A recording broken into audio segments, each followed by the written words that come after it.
دما خوش به بینر و حسکرین روز آوا تیوی خلق کنو به برنامه که تایبت بوره نشخوا برنامه می تایبت درباری شورش 19 تیرمه. شورش 19 تیرمه گوهات دست پیکرن لیدجی ظلم و زور دستیا رژیم بعث رژیم اسد کو بسالان او گلین لروجاوای کردستان لباکر و جلات سوریه کو بندست بون دست رژیم اسد بون. راست گلین لروجاوای کردستان کرد عرب سریان بهوره شورشک لدار خستن شورش روجاوای کردستان شورش 19 تیرمه گوته ده گلک بشن ریخستنی کو لروجاوای کردستان هاتن آوا کرن وکه بریخستنا گو چاوا پاراستنا خو بکن ریخستنا سازیان و ریوبرینی ریخستنا جنه شورشا جنه پرورده خدمتگزاری آبوری جواکی کو گل خوب خو ریوبریا خوب که او جی انجام شورشا روجاوای کردستان ده گلک حوالین ما شهید کتن جانگورین آزادیه گو دبر شورشا روجاوای کردستان ده گیان خودان به بونه جی ام جی سلاون گرم جی گیان واره شهید نامرن جبر کو بسایا جانگورین آزادیه شهیدن آزادیه گو مکاری بو شورش روجاوای کردستان ایدی برنگه کی به برخودانیه که بسر کبه هر وها گلک پیشنگین شورش روجاوای کردستان هبون گو کارو خبات جدسپیکا شورش حتی روجا ایروجی کارو خبات و بردوامه جبو سرکفتنا و شورش پیروز گو ایدی هر کسک با آزادیا خو به دموکراسیا خو ناس کر وکه انسانه کی وکه مروه کی گو چاوا خودی ماف به و آزاد به و کاربه جیانه که به ترس و برومت جیان بکه لروجاوای کردستان گلک دست کفتین شورشا 19 تیرمه هبون لی آحری بنگهین آوا کرنا جواک که دموکرات آوا کرنا جواک که آزاد هفگرتنا جواک بحمو پیکاتین خواه کو به هفره کاریبون پاراستنا هریمه بکن به هفره کاریبون ریوبریا هریمه بکن به هفره کاریبون کو نفش نو پرورده بکن گلک شاغن شورشا 19 تیرمه هبون امی بکاربن حتی آسته که دوی برنامه می تایبت ام بواره پارو بکن لی دست بکی حز دکم کو برهمک ام به هفره لی تماشا بکن.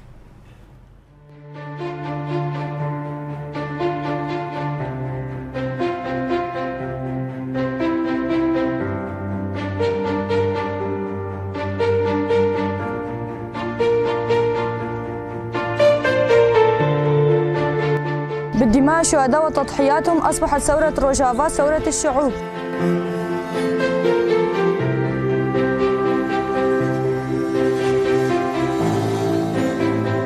بخابات و جندایان دست پیکر به آویست و کارکران گیشتن لوفه سرکفتنه.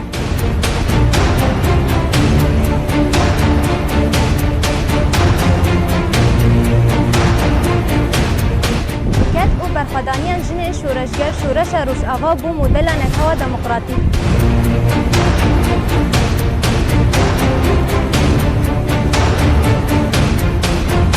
بروح مقاومة 13 تموز سوف ندحر الاحتلال التركي.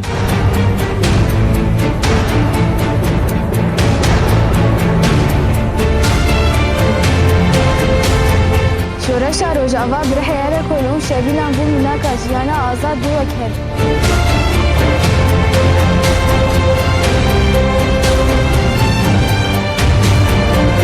ثورة 19 تموز هي استمرار إرادة مقاومة 14 تموز الثورية.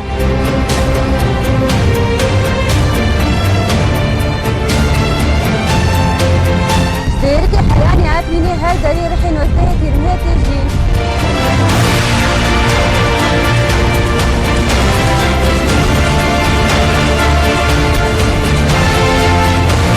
ثورة روجاوا هي ثورة المرأة الحرة.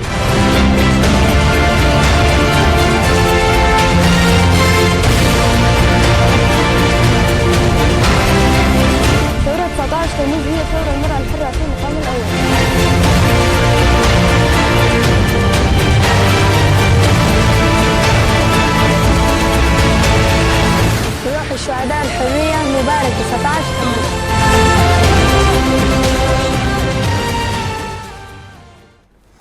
بله بینرین ما جارکدن دوباره سلاف و برهمک بو کوش شروان آزادیه ین شورش 19 تیرمه گو بکاری بون لحمو دنیای ده وکه امبیجن شروان گو کاری بون گلان بپاريزن گو برنگه کی چاوا پاراستنا روجاوای کردستانی کرن جو تروریسته جو روجاوای کردستانی دست پیکر جیهان تفات پاراستن بله بینرین ماش خو درباره ویم جاری دجی نها یک ج پیشنگین شورش روجاوای کردستانی برز عبدالکریم صاروخان گو بو میوان برنامه ما زور سپاس برز عبدالکریم گو تو بو میوان ما سپاس بو وجی دستی وجی ساغ بن کو اف درفت و دامم کاربن هناك هستی خو بین زمان درباره شورش 19 تیرمه ده بله زور سپاس برز عبدالکریم یعنی صفتك دما جنبيجن يكش بيشنجن شورش روجاوای كردستاني برز عبدالكريم صاروخان دسبيك ده هموك شاهد جروجا دسبيك ده حتى روجا ايرو يعني تجيب خونها ديمان ديتن اف ديمانجي تبخوجي تديت بچوا بچرنگي چقاسي رخستنك روجاوای كردستاني چيبو بشتي دسبيكرنا شورشا 19 تيرمه نها هيدي ام نيزي سال وغيرا چاردمين يا شورشا 19 تيرمه هيدي بن ام بكاربن بحث بكنج دسبيك ده بچ اواي شورش هاتا دسبيكر شو دسبيك اف پیناسا کرنا پیشنگی که شورش روجاوا هنباری مگله کی گراند کن پیشنگی مد شورش روجاوا ده همو شهیدی منه ایگو پیشنگیتی کرنا امجی خباتکار و خدمتکاری گلی خوانا دوی شورشی ده هیجی ام بوی ناوی ام هی دوام کن خباتکار و خدمتکاری ملتی خواه شورش روجاوا تنی بیجن 19 تیرمه ها 2012 و یان جه دسپیکا شورش سوری دخته دسپیکر 2011 و به پیناسا کرن دسپیکا و شاشا او شورش 19 تیرمه بردوامیا شورش کردستانی یا کو جه 5 سالی و تکوشین تیمشاندن و گلی مال سرپیال برخود ده هم لقادان کولانان ده حبس و زندان دا لچیاین آزاد تکوشین خواب هر اوای دومینی شورش 19 تیرمه جی برهمک برهم شورش کردستانی یا گشتی ایدی و جینا خود روجاوا دا دیار درکرن اجبو اینا بردوامی اوی شورشیه نه دست پیکه که یعنی بنگه کی بری هیا ملتکی به هست ولات پاریزی ملتکی به مورال به اراده همه درفت وقتی کشخوره دید دکاری بو حمله کی نو دست پی که در روجاوا دا ایدی شورش 19 تیرمه دست پی کرد جداتی شورش 19 تیرمه شورش گشتی کردستانی جداتی اوی چیه کو 19 تیرمه ها کود باکر روجلات سوری ده بتایبد هنمین روجاوا دا دست پیکر ایدی بخوره گلی عرب و گلی سوریان جی بخوره را کرن به هفره ایدی اوانا حتا دست پیکرن جداتی اوی فرق نابرا شورش کردستانی گشتی و شورش همه 19 تیرمه کود دست پیکر اوانا هیا جبوه لسر بنگه کی راست بنگه کی بهیز بنگه کی کوشاخی خواه کور دارده ده بردانه لسر وی هتا آوا کرن ایدی هاو تا دید هیدی ریخستن کرنا وی ملتی دی کولانا ده گها آستا کی گو ایدی کولان باجاری قامشلو دست پیک از بیجم جبر کوبانی جی عینی ویرنگیا شبا کوبانی دست پیکر ده عفرینی ده جیب ویرنگی هایا تاخی کردا شیخ مقصود اشرفی جیب ویرنگی بو ده قامشلو ده مجیان کرد یعنی بهتر هم نزیکی قامشلو اما گشتی جم دکارن نرخانده خوب کن دایک جن خشک تفرابون سر پیا ایدی در فتره دیتن شورشک های دست بکریه دکارن دوی شورشه ده ایدی مافی خواب دست بخن و به اراده خوشی آزاد جیان بکن دنگی خواب بلند بکن هلوستا خواب بدن دیار کن دنوا جواکه ده که جنکی کو وک کولیلی هات بو کرن جنکی کو به اراده ما بو جنکی کو بازار ده دهات کرین فروتن هودیت لپیشیا خو قریبو ایدی بخوجی پیشنگیتیا شورشکی بکی جن تبدا داکتن کولانا برێژیم دەزانن هێزا جڤاکێش خوا جوانن یعنی جوان و ژنن جوانجی بە حەزارە دەکەتن کۆڵانە بە سەدای جوان هەبوون یەک و دوێ شۆڕەشە نۆزدەی تیرمەی دەستپێکاوێ دەژی چون سەر شەهادەتیژی چەند سەر دلۆڤانیا خۆشی ئەمکارن گەلێک ناواژی بێژن سەرحەد هەبوو سەیدۆ هەبوو لەوەند هەبوو شتەر بێژم گەلێک هەواڵێ وەکە واناژی هەبوون ژن جوان بوارە هەبوون هەواڵێک و پێشەنگیتیژی وەکە هەواڵێ هەرەکۆل حسین شاوی شواناژی هەبوون هەواڵی خەبات هەبوو بفکرێ خۆ هەواڵێ ڕستەم هەبوو ڕستەم جوودی دها هەواڵێ دی هەبوون ئێگو لەسەر پیا پێشەنگیتیژی کردن واناژی هەبوون یادی ئیدی جوانە لەپەی خەتا جوانین خۆی شۆرشگەری و چوون سەر شەهادەتی و کاری بوون کار بکەن خۆبرێخستن کردن تااقەتێکی پڕ مەزن هێزێکی پڕ مەزن دناوا جوواکێدا دالی جوانە داهاتە چێکردن ژیبلی وێ خوێندەکار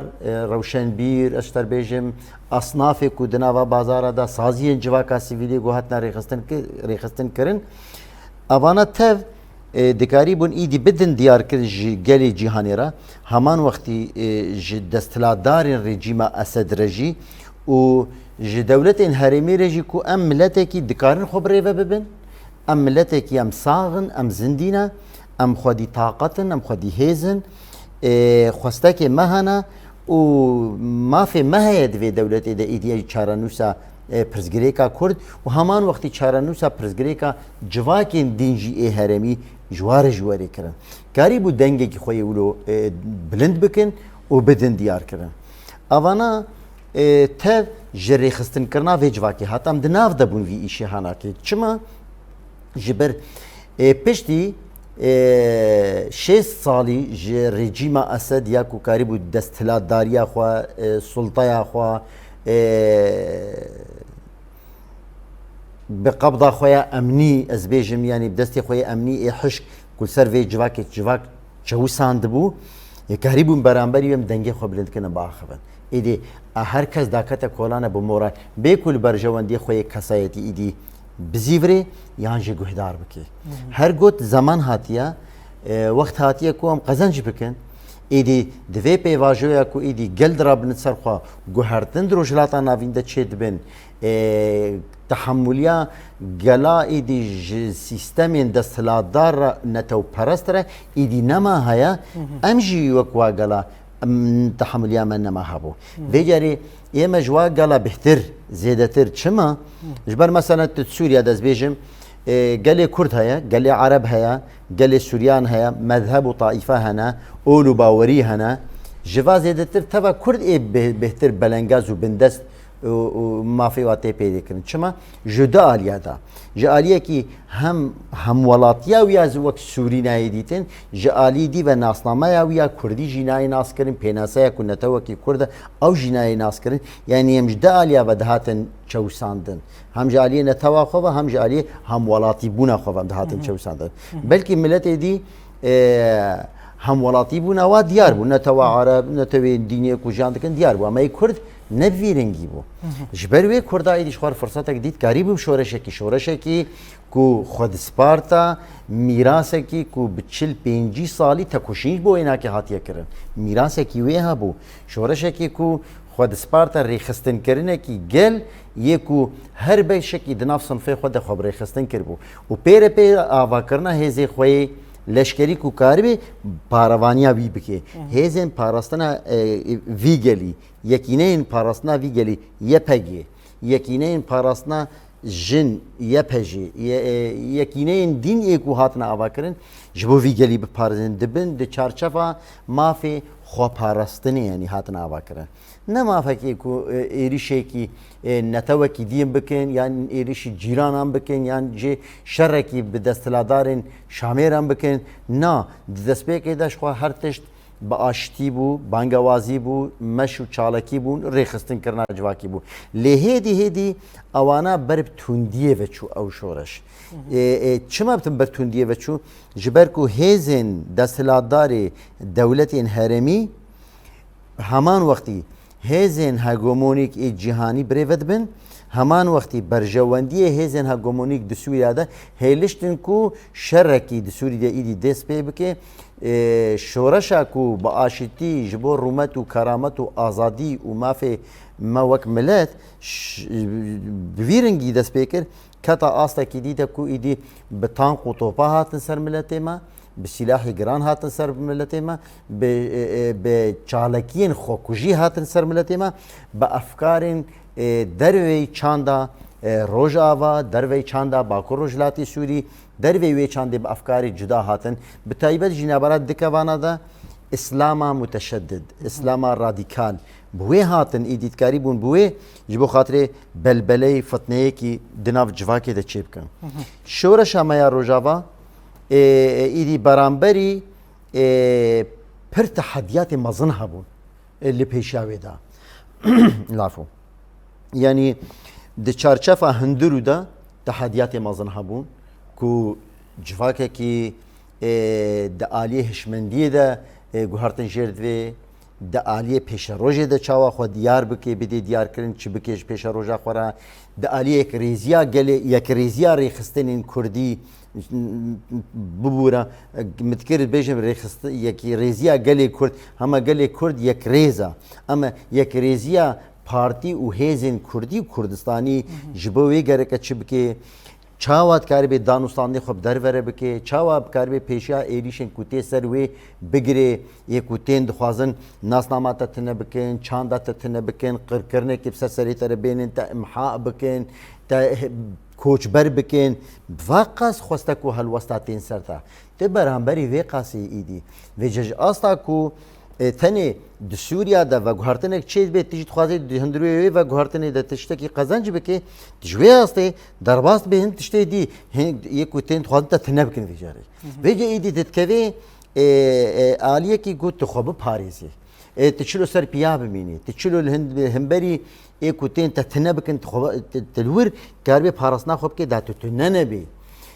ترج دکن جنتني جروبين أفان جروباجي دولة البشتاوانا يعني تركيا البشتاوى دملكي دا آلية باكور الشغل دا آلية إيراني دا هن جروبين كو دخازن ملت تشيع بكن دا آلية ديرا زوري ورقا وفي منطقة وهن دوي منطقة دجي دوي آلية دجي دهاتن أفجي إيريشي برنگه کی ایریشا بو دهلی رژیم شامی در رنگ ایریشا دهات نسرما یبو خاطر ام نکاربن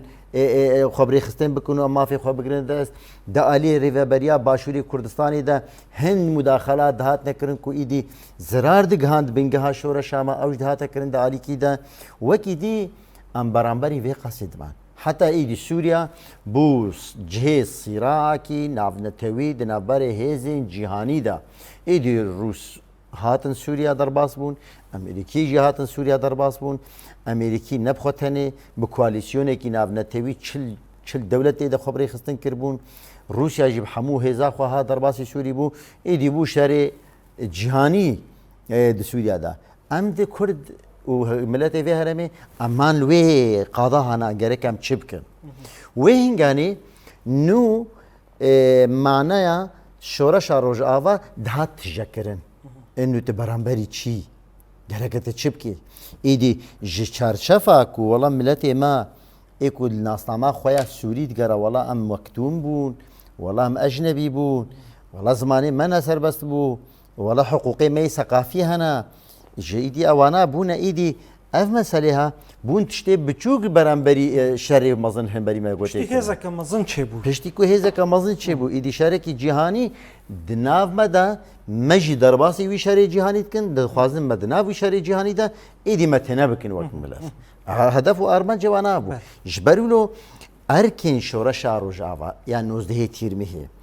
و پیشنگیتیا کو جویر هاتا کن د عالیه جنده د عالیه پیشنگی گوچون سر دلوانیا خو قهرمانتی مزن کرن و ریخستن کرنا جواکی تحدیات کل در بهات نکرن یعنی ایدی هیوی پرمزن و بارکی پرگران بارکی کردستانی هات سر ملی روجاوی کردستانی بارکی کردستانی ایدی ام نبیجن باکوری کردستانی پرمزن باشوری کردستانی مزن روجهلاتی کردستانی مدید خویات که شورشا کردستانی بگشتی در روجاوات پرچه حریب چوک ده پرچه حریب چوک ده لی پرچه حریب چوک جی قریب و بیباری رابی و ارکی خو برسری و هدف و آرمانجی کشخورن دانی بونده دست به که دب خطی قالند بوا خطی قالند سرکد دست کفتی پر هیجا و برومت ایدی دسته مدهنا گاوی پر مزن هات ناویتن ده همو آسادا ام دکارن ایدی و آسته وانا جی خال بخال امریز بکن و جویزی دتر برپرساریا هری مزن ایدی هات سر ملی ریو بریا میا روج آوای کردستانی و شورشان نوزده تیرمیه شما امیدی بون بشک جو کوالیسیونا نرم نتیوی دیشاره ارهابی دا ابو پشبری بو پشبرکک ام ببین بشک د کوالیسیونا نرم نتیوی شاره داعش و ارهابی دا یعنی ترکیه ببی بشک بو صراحه کی مو ترکیه خواست متنه بکن جبو گو اوجه خود بدره بگرین دا کوکاربن د سوریه دا هندشتا قازانج بکن رین دیپلماسی کو هات نبکرین یعنی ده حموال یا ده بارگرانی بو لی ایروجی گل دکاری گوتنا خو بیجی گوام گهانه چه آسته بلکی ده گل گاوا دا ام پیش ده چون بلکی ده هن گاوا دا ما گاف شون ده آویتن لی نمانا خو والا شورشا ما یا روژاوا شکستیا شورشا ما یا روژاوا تنبوا یعنی جه والا ما تشتک دست نخستیا نبویرنگیا یعنی او قاسه کود بیجین والا تشتک بدست نخستنا تشتک بسر نخستنا ایدی برا هنکی وجدان و ضمیر هبه جبو ویم جاری برز عبدالکریم چند دولتان شر شورش روجاوای کردستانی کر دولتا ترک و دولت پشپرده یعنی اب خو میناکه که گو يعني امبيجن لفي داري تشقاسي امبيجن لبرانبري دولتان يعني دداويه ده لروجافاي كردستاني كومبلو كتشيبو وباندورك الشورش روجافا كر نخص بحسابيم جاري بكم يعني دي سياسة جهاني ده هن ايكو في سيستما جهاني بريفد بن يعني هيزن هاجومونيك ايجو هاي بريفد بن بخو خودی پروژه 5 سال و 100 سالن یعنی یک جواب پروژه او هف پیمانا سایکس بیکو بردوامی اویجی ایدی هف پیمانا لوزانه یعنی گو بریتانی فرانسی از بیجم دولت ایدی اکو بوارا بون شریک و تقسیم و پارچه کرنه و تونه کرنه نهاجی دوی سردمانو دا امریکی جیته دا وانا بون سبب کو کرد 100 ساله کی هاتنه پشتگوه کرن همشاندن و بکو چاره نوسای ببینی عینی واه زانا جاره کدی خبر خستن کرن جاره کدی خوستن کودیسه مد مرحله کی ولود درباس بکن مرحله یکی قتل عام کوجمدی سورنا چکنم تنببن مرحله دو پیر یعنی بردوامی اوینا کوچبریا تشتی کو مانج بر قتل عامه مرحله سیا گوهرتن و گوهرتن دموگرافیک هم لوا هرمین روجاوای کردستانی هم لباشوری کردستانی ور گوهرتن هم باکوری کردستانی بلکه هم بیشتر باشوری کردستانی چما از ویجت کارم زلال بکن بیشتر مثلا روجاوا رئی دیجبو چتین اسلام رادیکال هات وکرن کو هاتن سر هرمی خواستن تنه بکن او جیب هف پیمانه کی دنابرا امریکی بریتانی اسرائیلی و ترک جیته ده همان وقتی جی اف رژیم شامی جی تیدا اف هف پیمانه کو هاتی چه کرن نوکرینه کی سای کسبی کو اولوزانه برنگ کی دی بو وجاری اف جبو روجاوای درباس وانا هم الورجی ند سکنین و درباسی باشوری کردستانی جیبا جبروی که میزنا د باشوری کردستان د ایلیش کوج علی داعش و هاتن ایلیش گل جالی حشد الشعبی و هدی هاتن سر کردا د باشوری کردستانی دا او خب جی کرنا ارتش دولت ترک د هندوی باشوری کردستانی دا مثلا زیدی سه بارگی دولت ترک د باشوری کردستانی دنا ل و هرمن زا خود د هرمن دهو کی وانا دا د علی بعشیقه و برطلا وانا د وک قامپی کی وانا لبرطلا هيا در دوری 1500 عسکری ترک ویدری جیبونا سه بارگی واچی بونا افجی گوهرتنه کی دموگرافیکا او ایلیش کرنا سر بازار هولیری بازار باشوری کردستانی کو هر تشتی ایدی بو ترکی ایدی چند و ثقافتا کرد تید ضعیف دی بیانی و گوهرتنه که بویرنگی داگر کریه کی ویجی تشکرن اوش خو لباکوری کردستانی هیجی سیاستین امحاکردنê siyasetê tunekirinê hêjî dewamın derbarê gelê Kurd a rûmî ku pêvajoya aştiyê jî dest pê kiriye heye lê em hê tigavê pratikî dewleta Türk naavêtina ew siyasetê tunekirinê jî hê dewamin ji ber wilo xwestin di tunekirina Rojava û hêzên Sûriya Demokratîk û balavkirina rêxistina wê û êrîşên ku di aliyê çapemeniyê de di aliyê şerên taybet li gorî malperên internetê ev artêşên internetê gotên çêkirin hatin evana hemû tehediyat û şer bûn hemberî hêza me balavkirinekê dixwastin çê bikin destê va dewleta muheqiq tê de bû komplekî nû bû li ser gelê me gelê me jî karî bû bi berxwedaniya xwe bi sekina xwe ya ku di Ewropa de li ser piya karî bû bisekinê bû bersev bi giştî gelê me êdî sekinî gelê me li Bakurî Kurdistanê li Başûrî Kurdistanê li Rojhilat bi hezara xortên ku derbasî vê dirê bûn tevlî rahiştin sîlah li hemberî çetê ku hatine ser me şer kirin hêliştin ku ew biryarê navnetewî hinek guhertin têde çêbe belkî ne li gorî dilê me bin ama hinek guhertin dan çêkirin ew êrişê ku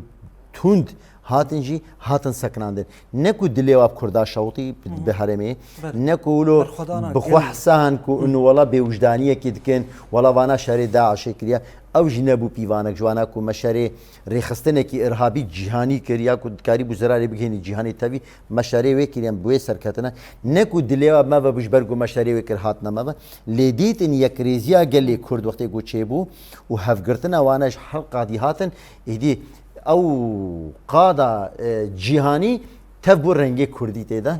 gotin hê de em beramberî xeteriyekî Kurdîna em li vir bisekine çêtir ku hêjî xirabtir bê ev encama şoreşê bû tevî ev hemû encama şoreşa Rojava encama şoreşa Rojava ku ham divê stûdyoyê de qenata Rojava ku li ser piyayê kar û xebatê dike mane televîzyonê me li derve bûn ne li vir bûn ronahî qenatê me êdî ê radyoyê dibistanê me bi hezara bi sed hezara şagirtê me ku bi zimanê xwe Kurdî dixwênin bi hezara insanê me ku xizmeta vê civakê dikin bi hezara pêşengê ku çêbûn êdî yani teweccuha civakê hat guhertin bû îcabî her kes li mafê xwe dipirsê her kes li qediya xwe dipirsê berê ne vî rengî bû berê belkî hinek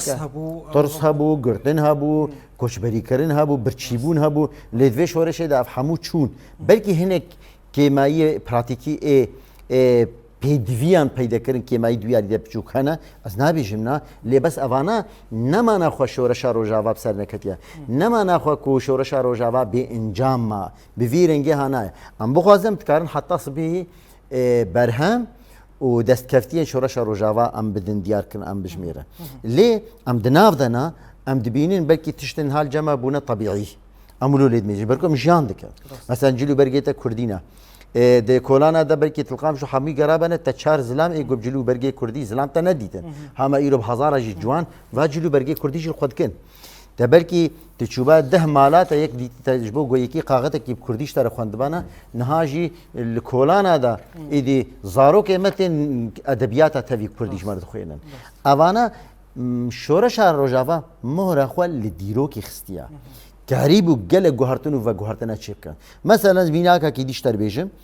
پر جارا ام پی شاهد بن ام پی کیف خوش دبن ان به شورش مهابات جمهوریه مهاباتیا گوهات چیکرن ام تو مداین درشنه خودم ذکر دکن نه چقاسی دوم کر یازده مها دوم کر ام پی کیف خوش شانازن مثلا شورش برزانی د چند مرحله تنکرنی درباس بو شورش برزانی 6 و 6 ورده ایدی دست پیکر پشتی کو شورش مهابات تنبو شکست یعنی برزانی ایدی به تالی برزانی مزن رحمه خدا لیبه به شورش کی دی سرابو حتی سال هفته پنجا اد هفته پنجا دا او شورش دیسه جاره که دی نتیجه اتفاق که نبرا نظام عراقی صدام حسین وشاهي ايراني للجزائر اللي هفكرن امداد وامكانات لسر شورشا برزاني قد كرن شورشا رحمتيه برزاني تيكشو نما يعني اي پشمرگه جي 100,000 پشمرگه هبون بلاف بون لي ايرو جي دي سميجنا دي دستكفتيه كي كردا لباشور كردستاني هيا حريمه كي كرديا كردستانا جي خود برلماني عراقي ده دغري بحكومتا مركزية يكا بشك جوي حكومتا مركزية يعني شورش روجاوا جي فيرنگی و جه شورش روجاوا جوی دها بهتر سرکفتی تر چما دکاری بو هید د پفچونه هید صراع دا هید تبلیغ دا آواکرنی چکی يعني یا مهم د شورش دا چیا آواکرنا جواکا یا نه مهم بناء و چند سازینا نه اف مهمه د جواکا کی چه بکی اف جواکی دا حتی کو ساغل سر خویا اویش خورد چه بکی وی دوام کی اما گوت نولو بکی تجواک آوانه که تجواک کی آزاد چه نکر تجواک کی خودی هشمندی کی ولات پارزی و فدکار تا او ندا چه کرن او جواک مریه ته کردستان کی جواک که مریه چه کی وی اوندا بکی وی کردستان اما گو جواک که ساغبی وی ده کردستان اجی خورد چه بکی بله بريز عبد الكريم يعني ناوا 14 سالان ده يعني ام بيجن ايريش هبو دور بيش هبو خواستن قلق جاران في شورشي تيك ببن بيريشن داعشي بيريشن دولتا ترك و هم كومبلوينگ چيبون لید آلیه خدمت گذاری ده کم زیده دالیه سازی بونه ده دالیه ریخستن بونه ده یعنی کارن هات ناوا کرن بنگه هکوی هیه يعني اف شريفي داويه باندورك لوي بنجه هيكر از بحثا دسبيكا شورشه بكم وچقا زحمتي ديتن حتا قوى سازي بريخستن كرن يعني سازي بوقتا دما قوى ايدي دولة تيكشو رجيما بعث هاتا هلوشاندن دهريمي ده بي سازيمان بي اومان بي آلية خدمت گزاريمان وكا سر اصلا شارداريه ده او كسي باقجيه ده نمان ويشا قلت شورشا باقجيه يعني دولتها كيني كاري بولو كربا اما دما جوهاتا داس بيكرن وباجير دهاتا باقش كرن او جيب خسر كفتنك وتش زحمتي ديك شاند زحمتي قالك هبون اللي رحك هبوت كاريب وا زحمتي حماد رباص بكي مثلا ميناك اشتر بيجم 2012 جبوكو ام كاربن به هر کس به خودی ارك مجلس روجاوای کردستان هاتا وکر مجلس غرب کردستان مجلس غرب کردستان جبوكو اف گل خبری خستن بکی نونری خودر کاربی کو خدمت اوی بکی در ویوی تشتکی دینه بو يعني ولو طموحك يميك وام بيجن والله ميشن حتى فلان جي امي فيبكن اوقات مخططي ولو مازن لبرما نبون يعني بلكي لبا بيشنجني مي ريخستني هبه اما ايما مديد كو درفتك هيم ريخستنا خو تشيكن ملتي خو ريخستن بكن وقاربا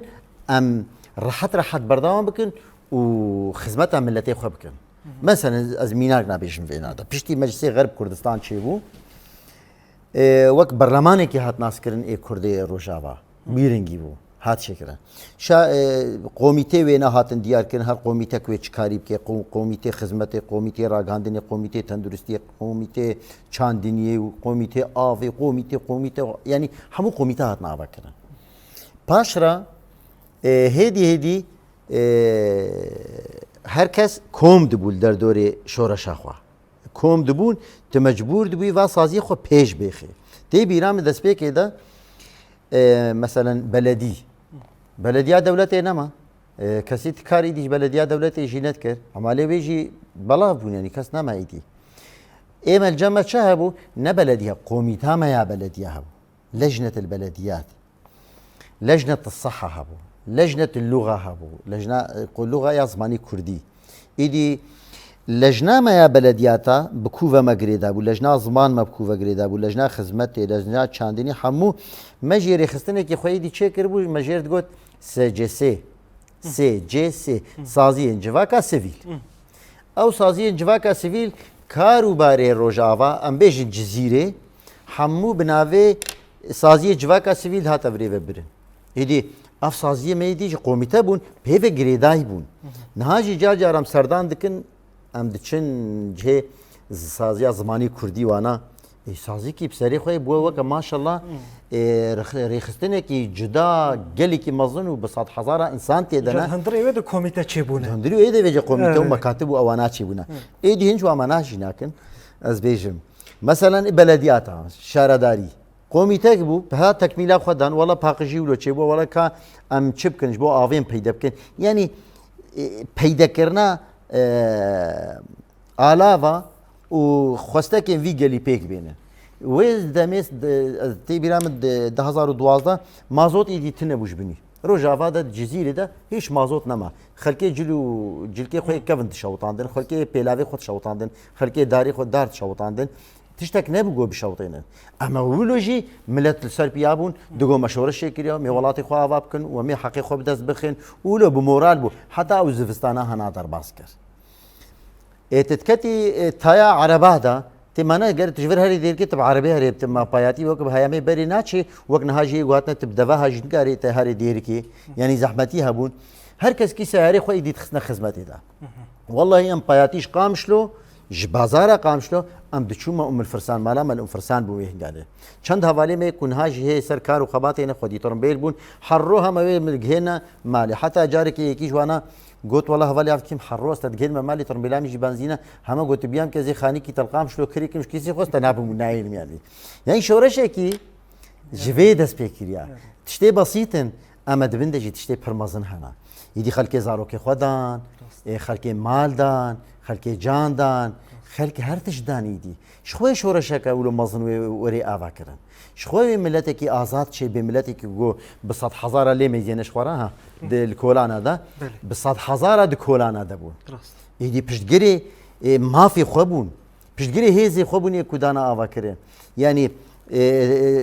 حاجزي كوما تشي كرن حاجز يعني سيطرة تي زماني باشوريات بجين سيطرة إكوادن تشي كرن سلاحي ما نبون دوا حاجزي هنا كده هيدي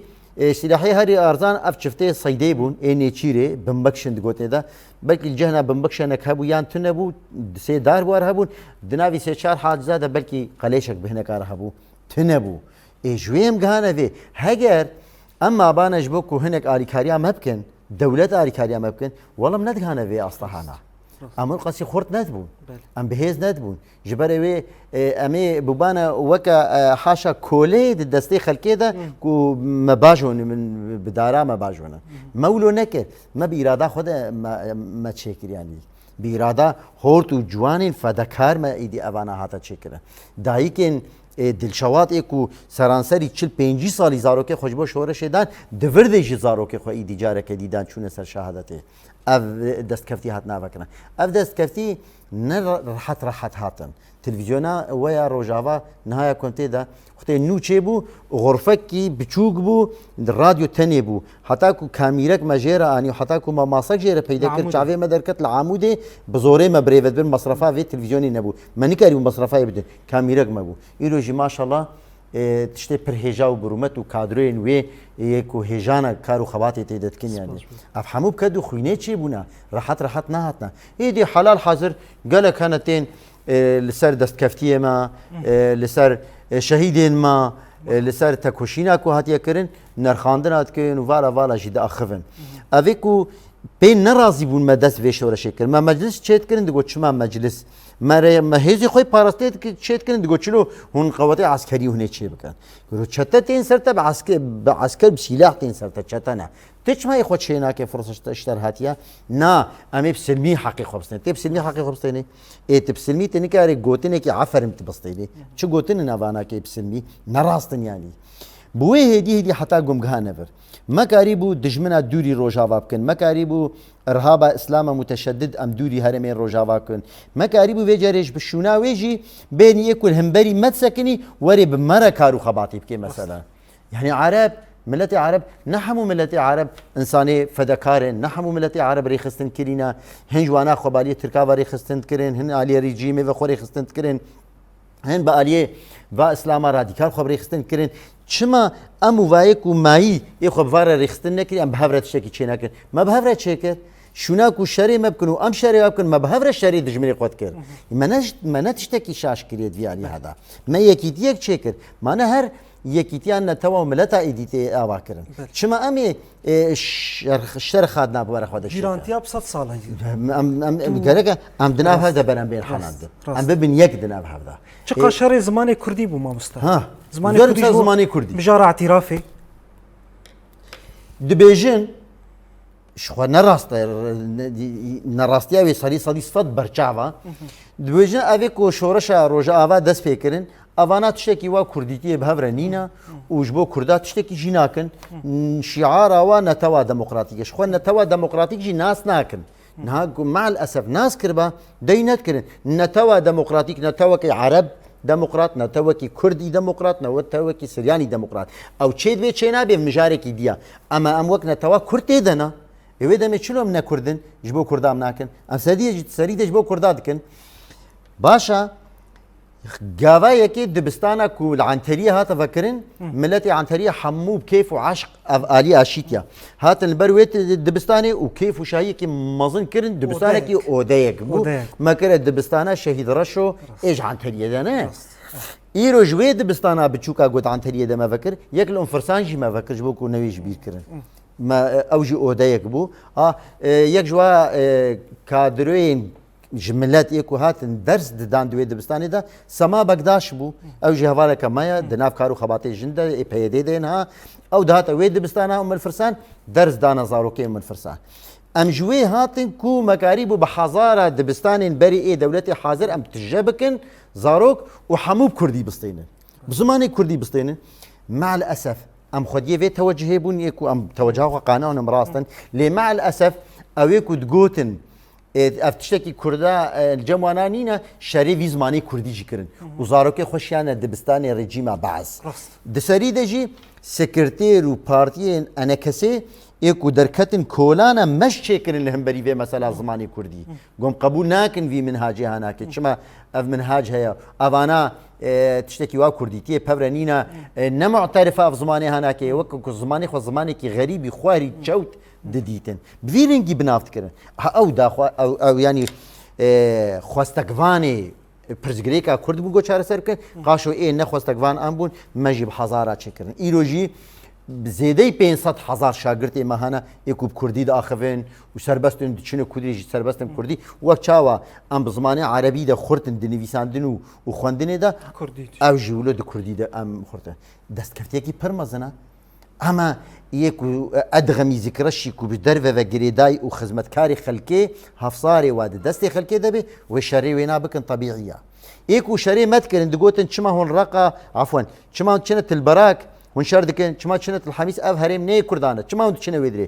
یاخیم چونە وێدرێ مەتشەک نەکردیا ئەم دژمن دووری خۆت خن و موی ملەتی وێدرێژی ڕزگار بکەن بکەنە دۆستەی خوا شوناگو ئەم دژمنێ هەبن ئەم دبنە دۆستی هەردوو شەرێ مەتکرد پشتین هاژی وەکە گوت بێ هەرێمێن و ڕقا و تەبقاوانە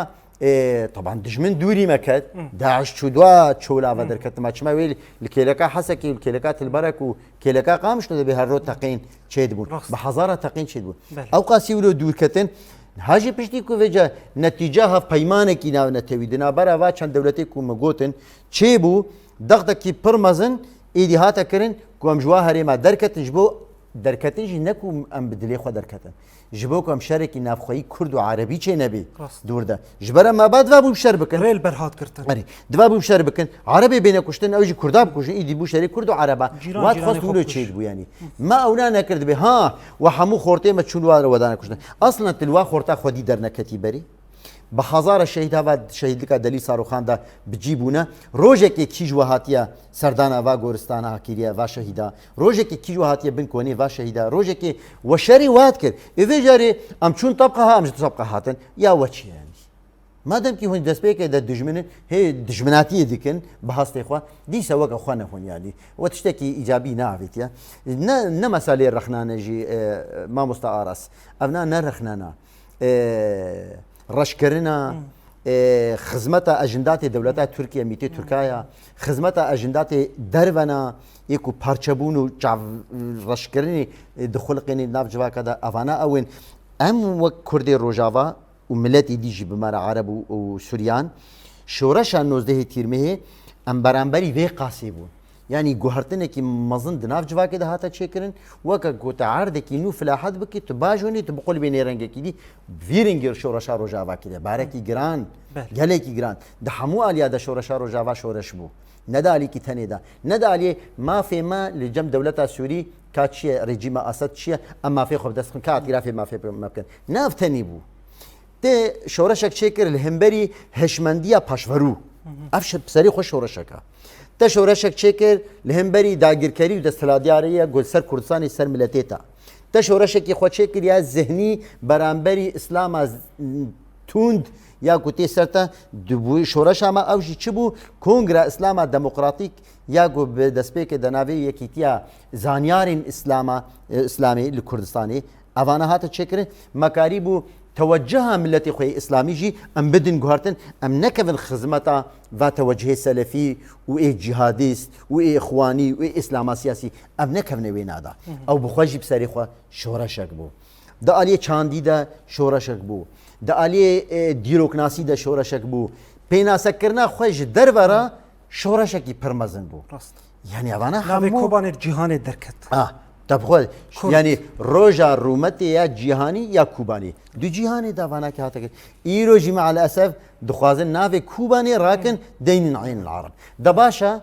اف پروژه بو ام خودیه وی بون هیچ کار دکن سروینا اوی کو ما قبول نت کرن و ایرو جی جه خود برلمان دا گرتنا بر قبول نکن منا کوبانی ناوی کی کردیه بر ناوی کوبانی خودی در کفن بیجم قبول نکن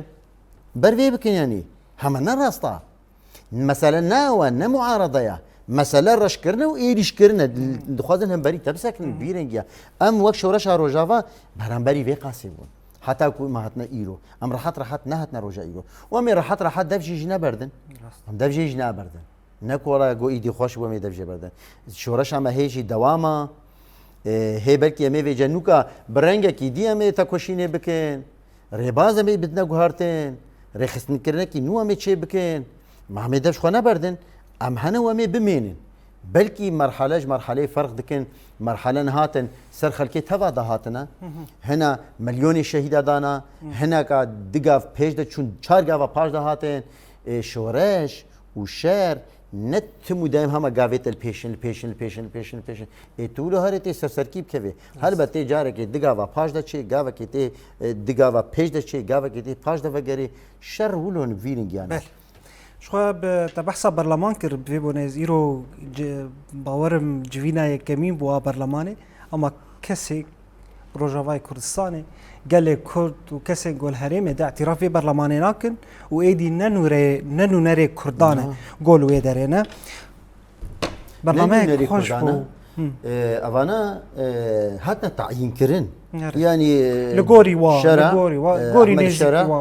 شخوره جبر فلان وفلان وفلان ويجبري جود وش حقيم ناس حفتي كسيدينم او جوا حفتي كسابون هم جرك هنا كي يقولوا بتشكي مسألة كردوارية دسري واكسا دهبانا قلت بانا والله ما دام كي ولو متعيين بكن هم اجي خلايقي بينا نابينم بر ملاتين من متعيين بكي هاجر از راس لايق بر سباسياتك سپاس خوش برنامج پر خوش بو زنگين بو اما وقت ما جي بداويد با برز عبد الكريم صاروخان یک جی پیشنگین شورشا نوزه تیرمه شورشا روجاوا سپاسیاتت که تو بو میوان برنامه ما وان نرخاندنین زنگین وان آگاهین گوتب ما و تماشاوانان را تماشا کر گوتنک داوید گرت خاص بیش هون ساق بن هر سرکفتی بن شورشا ما موکم گوتی دواما نسکنیا هیجی قوناغ پر مهم پیشا هنا پیواجوی که نور پیشا هیا میر الگوری وی بن تشتكونها هاتنا بدس خستن طموحي ما تيري ناكي يعني تيرات طموحي ما ناكي أبانا جولو بهتر طموحي ما هنا وملتي مجي حق كريا وكملتي في قا دنياي دا آرامية دا جان بكي برومات جان بكي وآزاد جان بكي وخدي ماف بي دا حمو عليها دا يعني وأمي تكوشينا خو بكن حتى أم ملتي خو بكهنوي أستا هيفيوي هلبت زور سپاس بوده مالا ده هزار جاری آوا بله بینرین ما مالا وجی آوا و من تماشکر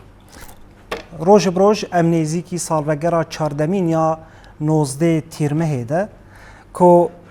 از جی وکه ما مستعد الكريم دبیجم جبرگو شورشا 19 تیرمه هیه ایرو امجی هنه زور سپاس ببینید خیر و خوشیته